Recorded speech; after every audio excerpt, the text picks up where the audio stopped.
Hi, everyone. Judge Andrew Napolitano here with Judging Freedom. Today is Tuesday, September 12th, 2023. Patrick Lancaster, the intrepid, fearless, courageous Patrick Lancaster joins us live from Eastern Ukraine. Patrick, thank you very much for coming here. Thank you for every time you come on the show. Where are you coming from? Where are you, Patrick? Right now, I'm in the center of Donetsk, which Donetsk is the basically frontline city, which borders. It's controlled by Russian forces and bordering Ukrainian forces. Now, it's also the city that's had one of the cities that had the referendum in 2014 where the local population voted to break away from Ukraine, and last September when they voted to join Russia, in which followed Russia taking them in by Russian law, considering this city and this area part of Russia.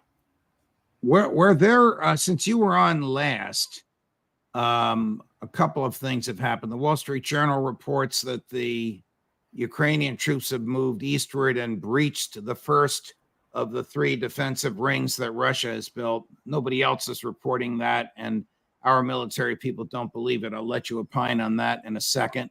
The other thing is, I believe there were recently elections there in the region where you are. So let's start first with, has the Ukrainian Army military made any progress moving east? And then we'll talk about the local elections.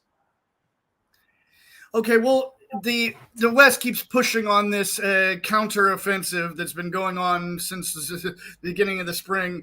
And General Miley saying, just using his word games, saying that they've breached the rings and all this. But all it is just a little bit here and there going back and forth. There's been no considerable gains by Ukraine. The lines are almost the same as when the counteroffensive started. There's a little changes here and there. But the fact is there's not much has changed. Ukraine has not been able to take back Artyomsk or Bakhmut. And they have not made any considerable advances. They've even blamed it on foliage overgrown, slowing it down.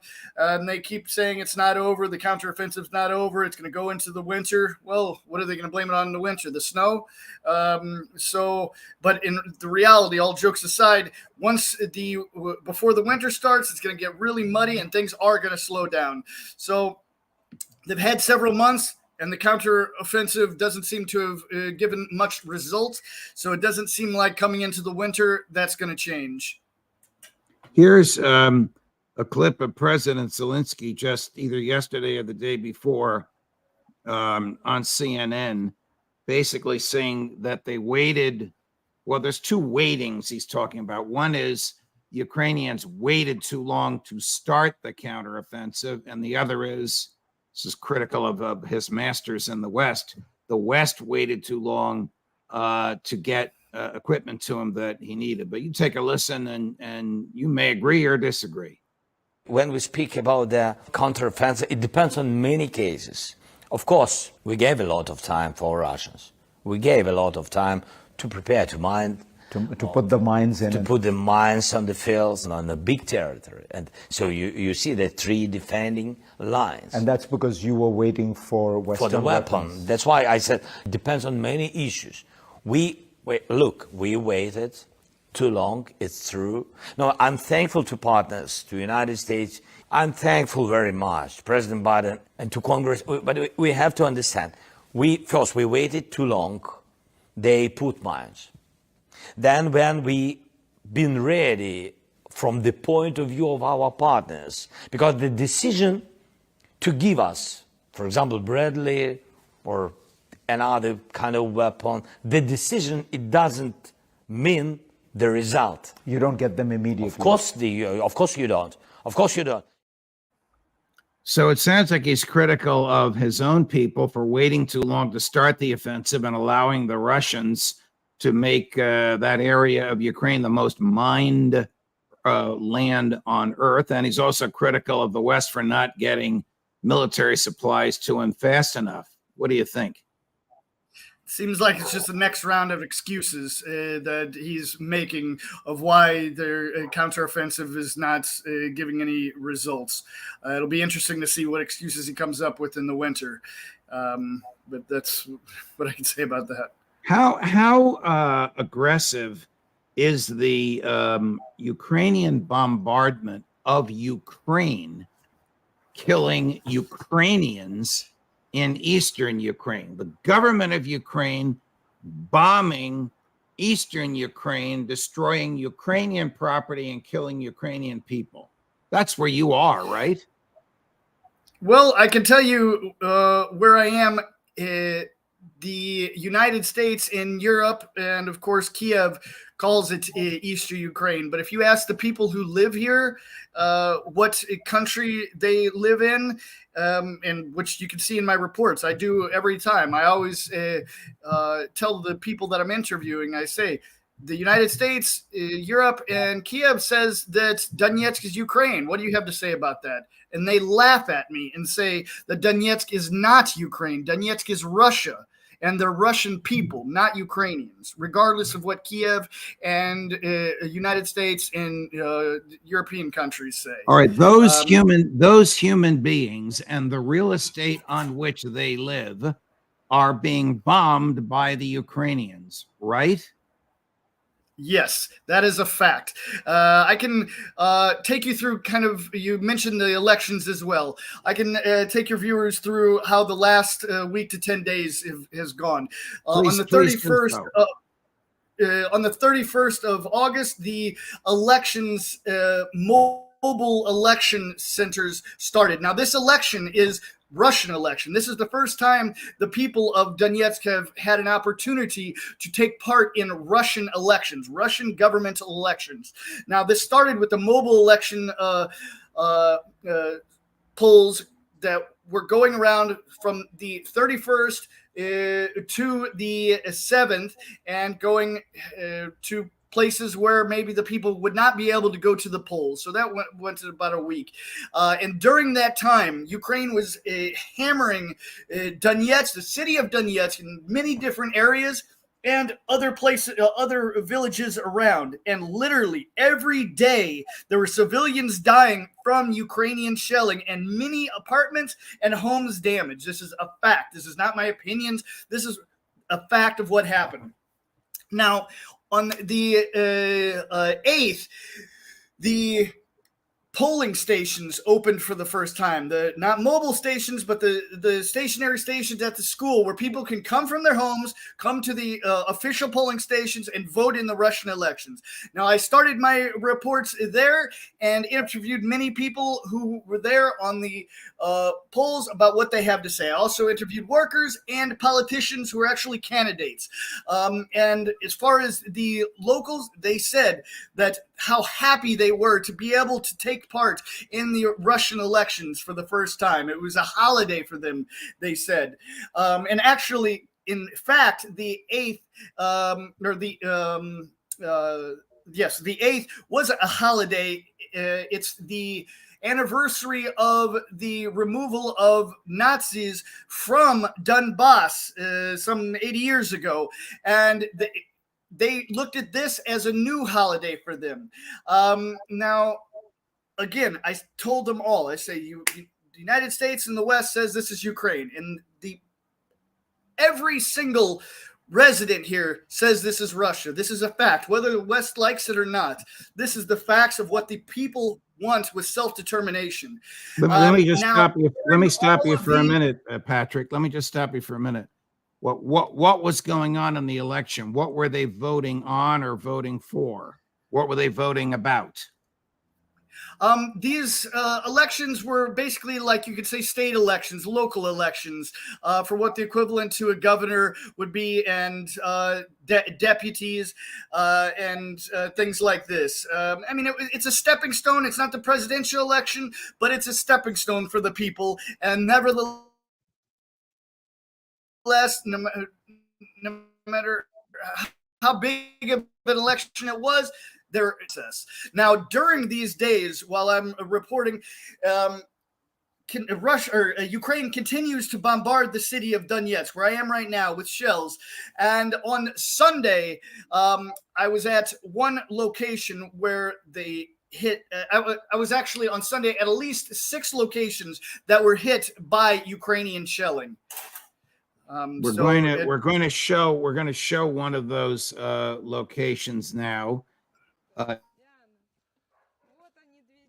Now, this woman here is actually the daughter of a man who at this home was injured. She's showing us right there how her daughters, thank God, are safe, because they were inside the home when the shell came down and hit their home. And unfortunately, her father was injured, but the kids made it. Now, this woman is actually taking some food from the house that was burned down. As you can see, as the words of the owner, her son, an incendiary round launched from Ukraine landed on their roof and burnt half of their house down. And I asked him, why is Ukraine firing on their home? Maybe there's military targets near it. And he said, no, there's no military targets, and Ukraine flies drones overhead and knows there's no military there. Well, what is the Ukrainian justification for bombing the civilian homes of people that Ukraine considers to be Ukrainians? Because they, regardless if they say this land is Ukraine, they still look down on the people here. It's just like Peter Poroshenko back in 2014, the previous president of Ukraine, said the people of Donetsk, the children, are going to be hiding in the basements, while their children in Kiev are going to be going to school. That's what the previous president said just before this war started. And this is what has been happening for 9 years. Things obviously now are changed a bit. Now everyone's hiding in bomb shelters. But we have a clip of you, Patrick. We have a clip of you, which I think was taken just last night on the night of the 11th. So it's a nighttime clip. You appear to be standing in a courtyard between 2 bombed out buildings. It's very compelling. We'll run it, and then you can tell us what was going through your mind and what you were seeing while you were making this clip. All right, so we see just the devastation here in this courtyard between these 2 homes, but we see where the rocket itself hit here on the side of this home. And this little girl that we saw that has her face covered in cuts from broken glass was inside this house. Thank God she lived. But this is Ukraine hammering Donetsk on the last day of the Russian elections, the first Russian elections here. They're making a point. The polls just closed and the results are about to be announced. And Ukraine hammered near the center. This is a Kubashevsky district. Ukraine hammered this neighborhood, the civilian neighborhood, children here. Young woman you saw, just despicable. What is the attitude of the, it's very compelling, by the way, Patrick, thank you for it, your courage and your passion. What is the attitude of the Russian military defending this portion of what Ukraine considers Ukraine and the locals consider to be Russia? Well, I mean, they consider it just like the locals consider it part of Russia. And I mean, as far as we could talk about, I've said it before, but we talk about the Russian law. The Russian law says this is Russia, as well as the Lugansk region and Zaporozhye and Kherson. The Russian law says that it's Russia, regardless of what the United States and the West says. This is not going to end until Russia controls these 4 regions, regardless who likes it or not. How far it'll go after that, I'm not sure. Maybe it'll go all the way to the Moldovan breakaway area of Transnistria, but who knows for sure? There's no way to tell. But the Russians aren't going to give this or even an inch up, and that's what Kiev says as well. Picture. Big picture, not narrowly focused on where you are, but big picture. Does the Ukrainian military stand a chance? The only way they stand a chance is if Russia is no more, because there's no way Russia can let this let any other foreign country control what they consider Russia. It's not like they're fighting over territory. That's already done. These 4 regions are legally, as far as Russian law goes, part of Russia. So there's no way Russia could stop until they control these 4 regions. So what is more likely? Ukraine is going to lose these regions, or Russia is not going to exist anymore? I think everybody kind of understands the outcome there. We saw some reports yesterday showing about 450,000 Ukrainian troops. This includes some foreign mercenaries. It was a little over 400,000 actual Ukrainian troops killed, and about 50,000 foreign troops and other volunteers also killed. Do those numbers resonate with you? That's a huge portion of the Ukrainian military, if it's accurate. I'm not over there. I do what I can to see and report as much as on the front line as possible, but I can't. I'm only a small drop in the lake, so I can't really say for sure about casualties and whatnot. I can just say what I see with my own eyes, and that's why I'm trying to report as much as possible.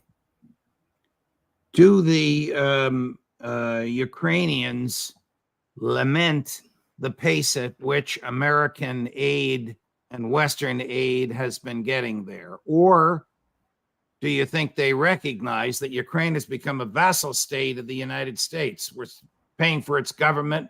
We're paying for its health care. We're paying for the health care of its veterans. We're even putting money in the pockets of its politicians and its military leaders.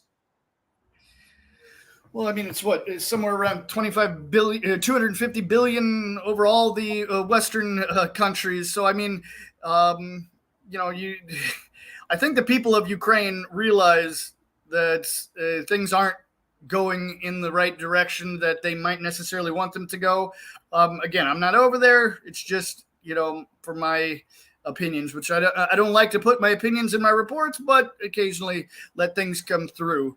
But one thing I can say is, backtracking a bit to where you were talking about of protecting the people here, Russia protecting the people. On that note, yesterday morning, I actually went with the Russian Army, specifically the Pitnashka Battalion, and met up with one of their artillery teams.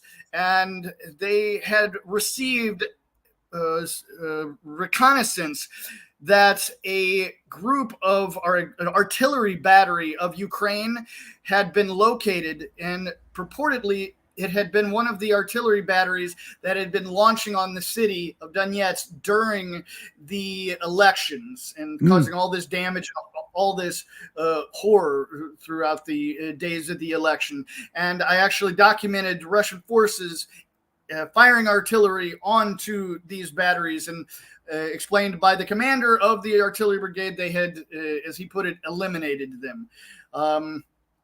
So, that's a little bit of how you could say an example of how Russia's protecting people, or however we should call it. But that's the facts here on the ground.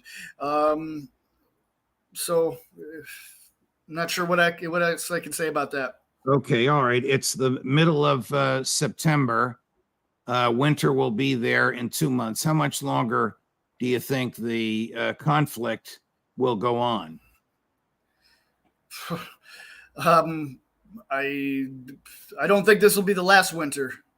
I mean, I of course I hope it ends tomorrow, but unfortunately I don't see it ending anytime soon. I hope I'm wrong. I pray I'm wrong. But I'm thinking another year or two, maybe more, maybe less. I hope less. Patrick Lancaster, thank you for your incredible reporting. Thank you for your personal coverage, your personal courage. We wish you well. Be safe. Come back whenever you want. Thank you, Judge. I will. Of course.